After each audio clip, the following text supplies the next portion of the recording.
So welcome to another episode of Gandang Gabi, guys! Da-da-da-da-dan! Yes! So first of all, I just want to thank my 1 million subscribers! Yay! Thank you! So love ko kayo. I couldn't have done it without you guys. So, yan. Keep subscribing and liking my videos. Yeah. So, for our episode today, if nakita nyo yung IG stories ko, I've been trying to collect mga questions about medicine. So, yeah, let's begin this vlog in 3, 2, 1. Okay. So, for our first question from Team Strawbrigado, a 27-year-old male with a chief complaint of takot. So, ang question niya is, Doc, natatakot po ako mag-med kasi nakakapagod daw yun. How true po?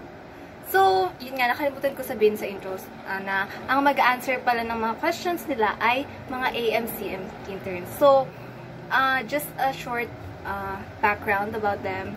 So, super talented talaga nila. Ibang-iba sila sa mag-answer ng mga questions. So, you know, meron silang tatak AMCM. So, this is for you, DMs. Huwag ka nang magpapipo, sayawan mo na ako. Kaya mo yun, huwag kang matakot. Pangakong di ka mapapagod. So, baby, can I dance with you tonight? Ay, ang galing ng sagot! O, diba? Sa sobrang tagal, nakaligo na ako.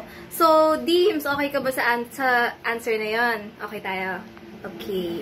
So, for our next question, from Hannah Faye, female, 35 years old from Las Piñas with a chief complaint of confusion. So, ito yung ano niya, yung question niya. May narinig akong mahirap daw ang biochemistry sa medicine. Gaano po siya kadaling intindihin? Ay, alam mo, madali lang yan. Parang yung lyrics neto.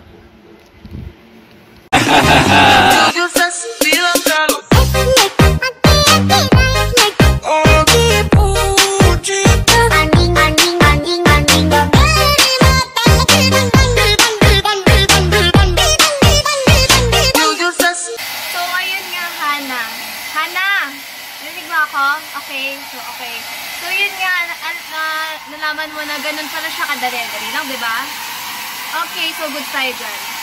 So, for our next question, from Tanya, a female, 29 years old from Cotabato with the chief complaint of shortness of time. So, ito yung question niya. Meron po ba kayong sinusunod na pattern for managing your time? Like routine po. So, yung answer dyan, let's watch this.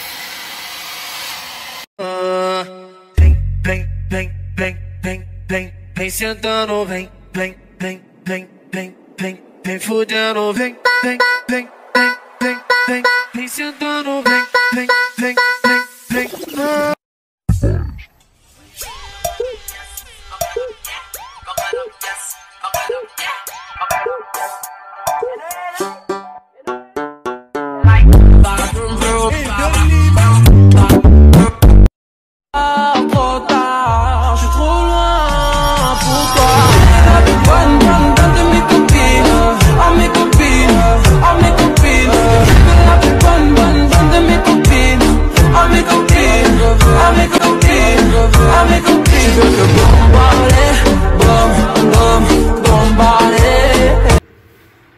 Okay, Tanya, I hope you found what you have been looking for sa video na yan.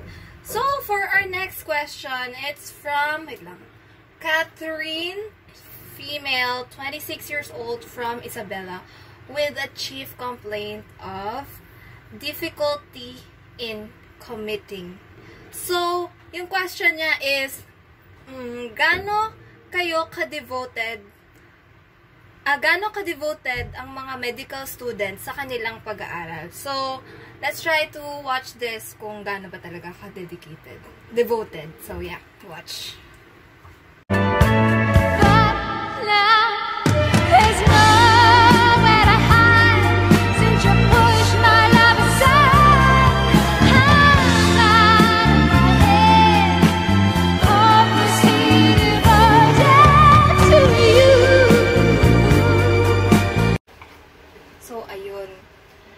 naman na Catherine, dapat talagang devoted talaga. Kahit focus. At saka, syempre, kailangan din mag-devotional. Para devoted. Okay? So, for our next question, yeah, it's from Ayesa, female, 27 years old from San Pablo, with the chief complaint of heart attack. Heart attack. Yeah. So, ang question niya is,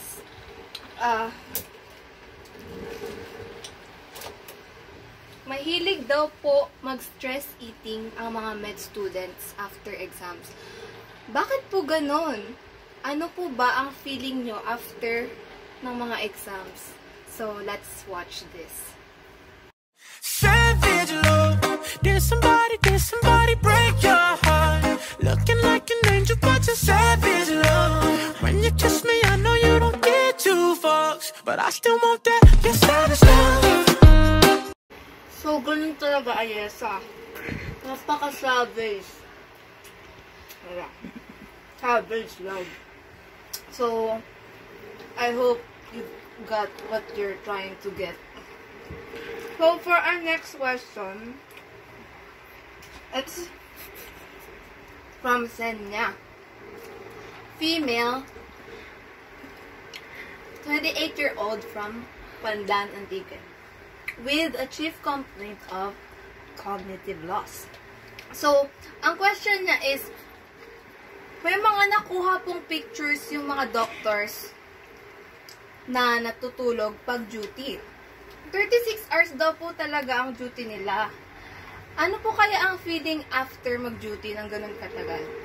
Oh, I know someone who can answer that. Watch this. When I wake up in the morning, I roll up and count my money. I'm so wavy, I'm so wavy, I'm so wavy, I'm so wavy. All my love me, they go. So, ganun sila. Ganun talaga kalutang. So, for our next question, it's from Ram Male, 22 years old. Ay, siya ang hati ng Boracay. So, ang chief complaint niya naman is restlessness. So, ito yung question niya. Di ba po sobrang daming binabasa sa med school? Paano po pala yung mga hobbies nyo kagaya ng, ayos tong hobbies ito. Hobbies gaya ng skydiving, fencing, snorkeling, at sleeping while studying. So, sige, let's try to answer that with this video. Aren't you the guy who tried to hurt me with the word goodbye? Though it took some time to survive you, I'm better on the other side. So, ayun Ram, narinig mo naman yung sagot. So, pwede naman pala mag-skydiving habang nagme-med, diba? Kaya naman. Okay, so for our next question, it's from Mike, male, 25 years old, from Quezon City, with the chief complaint of double vision. So, ito ay hindi naman pala related sa med, pero related siya sa duty na face-to-face.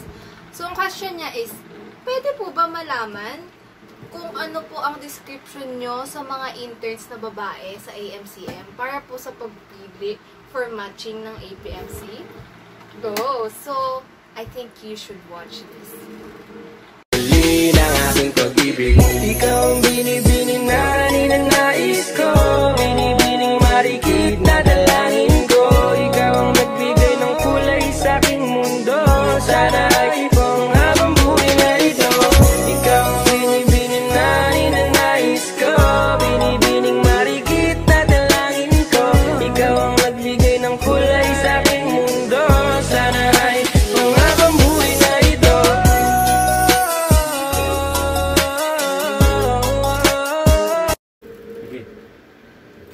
So, ayun ha, nakita mo na Mike, magpamatch ka na doon kasi alam mo naman yung doon, puro magaganda ang mga interns doon. Naku, magiging masaya ka talaga doon, promise. So, tama naman na ito. So, for our next question, And, I mean, the last question na to. Sorry guys, kulang na kasi ng time eh. So, we have the last question. So, our last question is from Dave. Male, 36 years old, from Lukban, with the chief complaint of memory loss. So, ang question niya is, gaano po katagal talaga ang pag-aaral para maging isang ganap na doktor? Thanks much, Pose. Okay. So, para malaman mo ang kasagutan dyan, you have to watch this. Loves na loves pa rin kita, kahit bungi-bungi ka na. Para sa akin, kau pa rin ang pinakapoging opa. Kay sarap isipin, kasama kang tumanda. Sasamahan kahit kailanman, mahigit ko mo lang di mabilang. 30 araw sa isang buwan, umabot man tayo sa 3,001. At nangangako sa'yo, pag sinagot kitang oo, iaalay sa'yo ang buong puso ko. Sumang-ayon ka lang, kasama kang tumanda. Kasama kang tumanda. Hello, hello! Okay na ba to? Ano ba to? Okay na. Can you hear me? Okay na siya. So, I'd like to thank everyone for the comprehensive answers, and it was a very fruitful discussion. So, do you have any more questions, interns? No more? Okay, if no more, then let's end the meeting. Thank you very much, everyone. Goodbye. Have a nice day.